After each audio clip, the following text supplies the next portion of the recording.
अस्सलाम वालेकुम दोस्तों, मैं हूं गुलाम मुस्तफ़ा और आप देख रहे हैं यूट्यूब चैनल टेक्निकल पर्सनालिटी। दोस्तों, गवर्नमेंट ऑफ सिंध ने न्यू जॉब्स की एडवर्टाइजमेंट एसटीएस पोर्टल पर शाया कर दी है। अगर आपने अभी तक अप्लाई नहीं किया तो अपने एसटीएस पोर्टल में लॉगिन करके ज़रूर अप्लाई करें। दोस्तों, मैं लेके चलता हूं आपको अपनी कंप्यूटर स्क्रीन पे और वहां पे आपको बताता हूं कि किस तरह जो है ना हमने पोर्टल के अंदर लॉगिन होना है और किस तरह सिस्टम के थ्रू हमने अप्लाई करना है। तो दोस्तों, चलते हैं अपने कंप्यूटर की स्क्रीन की तरफ। दोस्तों, वेलकम करता हूं मैं आपको अपनी कंप्यूटर स्क्रीन पे और यहाँ पे आप देख लें ये एडवर्टाइजमेंट जो गवर्नमेंट ऑफ सिंध ने शाया की है ये आपके सामने है।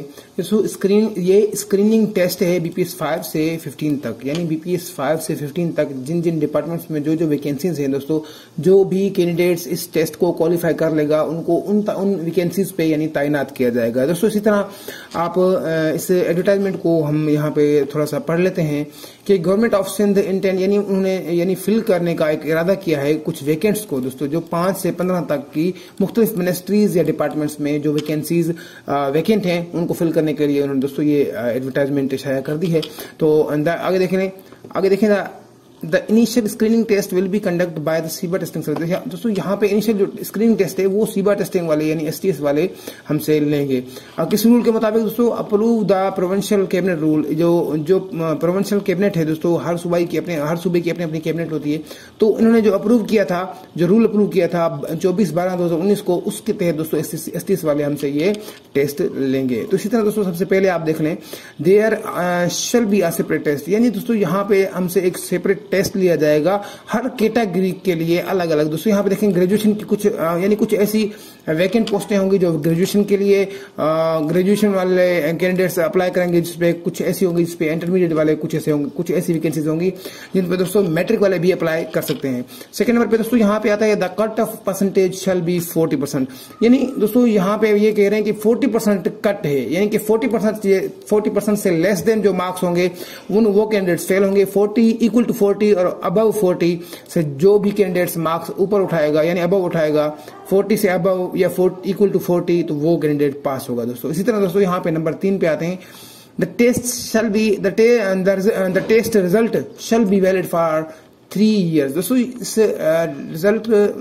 इस टेस्ट का जो रिजल्ट होगा वो 3 साल तक उसकी वैलिडिटी होगी। लेकिन दोस्तों यहाँ पे आप देख लें कि ये the test result shall be valid, अगर ये दोस्तों 3 साल के लिए वैलिड है तो 3 साल में जब भी वैकेंसी 3 साल के अंदर जब भी किसी भी डिपार्टमेंट में कोई भी वैकेंसी जब खाली हो जाएगी तो जहां पे जो लड़के पेंडिंग होंगे, यहाँ पे लड़के जो वेटिंग लिस्ट में होंगे उनको फिर वहां पे तैनात किया जाएगा। इसी तरह दोस्तों इसीलिए कि जो कुछ लड़के जो वेटिंग लिस्ट में होंगे उनके लिए 3 साल की वैलिडिटी होगी दोस्तों। 3 साल के अंदर अगर कहीं डिपार्टमेंट में कोई वैकेंसी खाली होती है तो उस पे उनको तैनात कर देंगे। इसी तरह दोस्तों नंबर 4 पे आते हैं the interview will be conducted by the concern department, यानी दोस्तों यहाँ पे देख लें कि कहते हैं यार इंटरव्यू जो लेगा वो कंसर्न डिपार्टमेंट ही लेगा, जहां पे कैंडिडेट्स को तैनात किया जाएगा, जिस डिपार्टमेंट में कैंडिडेट्स को अपॉइंट किया जाएगा, जिस डिपार्टमेंट में कैंडिडेट्स को भेजा जाएगा, वहां पे दोस्तों उस डिपार्टमेंट वाले उससे एक सेपरेट दोस्तों इंटरव्यू लेंगे।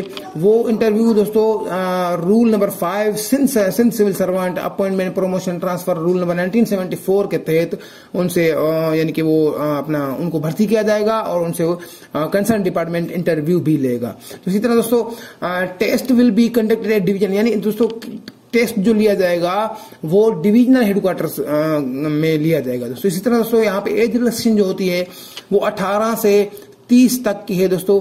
रिलैक्सेशन यानी रिक्वायरमेंट है, एज रिक्वायरमेंट जो है दोस्तों 18 से 30 की है और क्लोजिंग डेट तक आपकी उम्र 30 होनी चाहिए दोस्तों। ये गवर्नमेंट ऑफ सिंध की जॉब्स हैं। तो इसी तरह मैं आपको बताता चलूं कि 18 से 30 जिसकी 30 है वो परेशान न हो, 15 साल 13 साल इनकी रिलैक्सेशन होती है। 15 साल तो वैसे भी है दोस्तों, यानी कि 45 साल से अबव जो हो वो अप्लाई नहीं कर सकता, लेकिन दोस्तों 45 साल से जो यानी कि लेस देन उसकी अगर एज है 45 साल से कम एज है तो वो अप्लाई कर सकता है इसके लिए। दोस्तों यहाँ पे आप देख लें ये आईबीए वालों की वेबसाइट है, यहाँ पे आप अनाउंसमेंट जो भी होगी वो आप पढ़ सकते हैं। यहाँ पे राइट क्लिक करें और आप यहाँ पे अनाउंसमेंट में यहाँ पे आपके पास अनाउंसमेंट का एक पेज खुलाएगा, आप जो पढ़ना है पढ़ लें।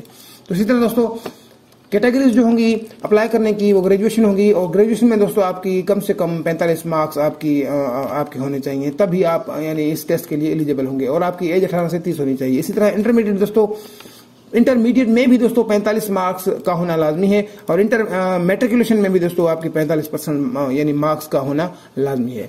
तो इसी तरह दोस्तों यहाँ पे आप देख लें कि इंटरेस्टेड कैंडिडेट्स हैविंग डोमिसाइल, यानी जो भी अप्लाई करना चाहता है उसकी पसंद का डोमिसाइल होना लाजमी है, और वो इस लिंक पे जाके अप्लाई कर सकता है। कैंडिडेट्स के दोस्तों जो रिक्वायर्ड डॉक्यूमेंट्स हैं वो यहाँ पे आप देख लें कि लास्ट डिग्री उसकी होनी चाहिए एज पर अप्लाइंग कैटेगरी, यानी जो जिस कैटेगरी में अप्लाई करना चाहता है उसकी लास्ट डिग्री। जैसे दोस्तों अगर मेरी लास्ट डिग्री इंटरमीडिएट है तो दोस्तों मैं उसी के तहत, यानी मेरी लास्ट डिग्री जो होगी वो फिर इंटरमीडिएट होगी और मैं उसी के मुताबिक अप्लाई करूंगा। जिसकी ग्रेजुएशन होगी तो दोस्तों वो ग्रेजुएशन की डिग्री के मुताबिक अप्लाई करेगा। जिसकी मैट्रिकुलेशन होगी तो मैट्रिकुलेशन की डिग्री के मुताबिक ही अप्लाई करेगा।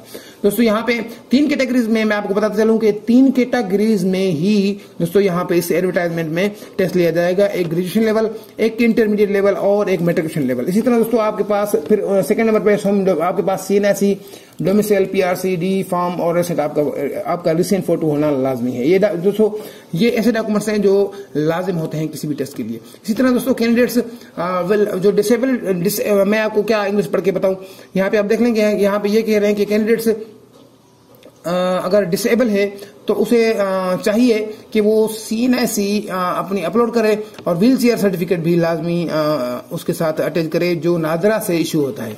इसी तरह दोस्तों आगे आप चलें यार, ये यहाँ पे ये चीज सॉरी मैं आपको बता दूं फिर से ही कि यहाँ पे आप देख लें कि जो भी डिसेबिलिटी यानी डिसेबल है और उसके पास अगर व्हील चेयर है तो बेहतरीन अच्छी बात है, अगर नहीं है तो जल्द से जल्द वो नादरा से निकलवा ले, लास्ट डेट से पहले निकलवा ले ताकि फिर वो व्हील चेयर इसमें अपलोड कर सके। दोस्तों याद रहे जब भी आप यानी डिसेबिलिटी और इनेबिलिटी का ऑप्शन सिलेक्ट करते हैं अपनी प्रोफाइल में, तो जब आप डिसेबिलिटी सिलेक्ट करेंगे दोस्तों आपको व्हील चेयर लाजमी अपलोड करना होगा। याद रखें व्हील चेयर आपको लाजमी अपलोड करना होगा।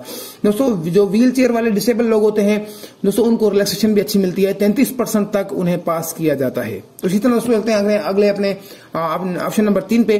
दोस्तों यहाँ पे ये कहता है कि एप्लीकेशन के सबमिशन के बाद कैंडिडेट्स अपना चालान जनरेट कर सकता है और वो फिर उसे बैंक में जाके यानी कि मुख्तलिफ कैटेगरीज में दोस्तों यहाँ पे 350 की भी कैटेगरी होगी, जो यानी 350 मैं समझता हूँ कि 350 की जो कैटेगरी है दोस्तों मैट्रिकुलेशन वाले जो भी कैंडिडेट्स होंगे उनका जो चालान होगा वो जिन वैकेंट पोजीशन पे अप्लाई करना चाहेंगे उनका जो चालान होगा वो 350 रुपए होगा। इसी तरह दोस्तों इंटरमीडिएट वालों का 700 और ग्रेजुएशन वालों का भी 700 यानी कि चालान होगा। जो ये दोस्तों याद रहे ये चालान आप 2 बैंकों में पिला सकते हैं, एक ABL दूसरा दोस्तों MCB बैंक। और दोस्तों याद रहे जब आपने ये चालान एक मरतबा यानी पे कर दिया तो दोस्तों ये नॉन रिफंडेबल होता है, ये पेमेंट आपको ये रकम आपको वापस नहीं मिल सकती। इसी तरह दोस्तों कैंडिडेट्स कैन अप्लाई यानी कि फॉर मोर देन 1 कैटेगरी, यानी एक कैटेगरी से ज्यादा वैकेंसीज में वो अप्लाई कर सकता है और दोस्तों हर वैकेंसी के लिए उसे अलग अलग चालान बैंक में लाजमी पिलाना होगा। इसी तरह दोस्तों जो यहाँ पे ये कहते हैं कि नेगेटिव एक्टिविटी कुछ भी यानी नकल करते हुए या कोई भी ऐसी टेक्नोलॉजी कोई भी ऐसी डिवाइस ले जाकर अगर उन्हें पकड़ा गया तो दोस्तों उनका रिजल्ट रोक दिया जाएगा, रिजेक्ट किया जाएगा और उसकी एप्लीकेशन रिजेक्ट की जाएगी और उसे दोस्तों एम्प्लॉय यानी अगर वो एम्प्लॉय भी अगर इत्तफाकन वो एम्प्लॉय भी किसी डिपार्टमेंट में हो जाता है तो फिर दोस्तों उसकी किसी भी स्टेज पे एम्प्लॉयमेंट भी उसकी यानी कि टर्मिनेशन हो सकती है। इसी तरह दोस्तों चलते हैं अपने ऑप्शन नंबर 6 पे।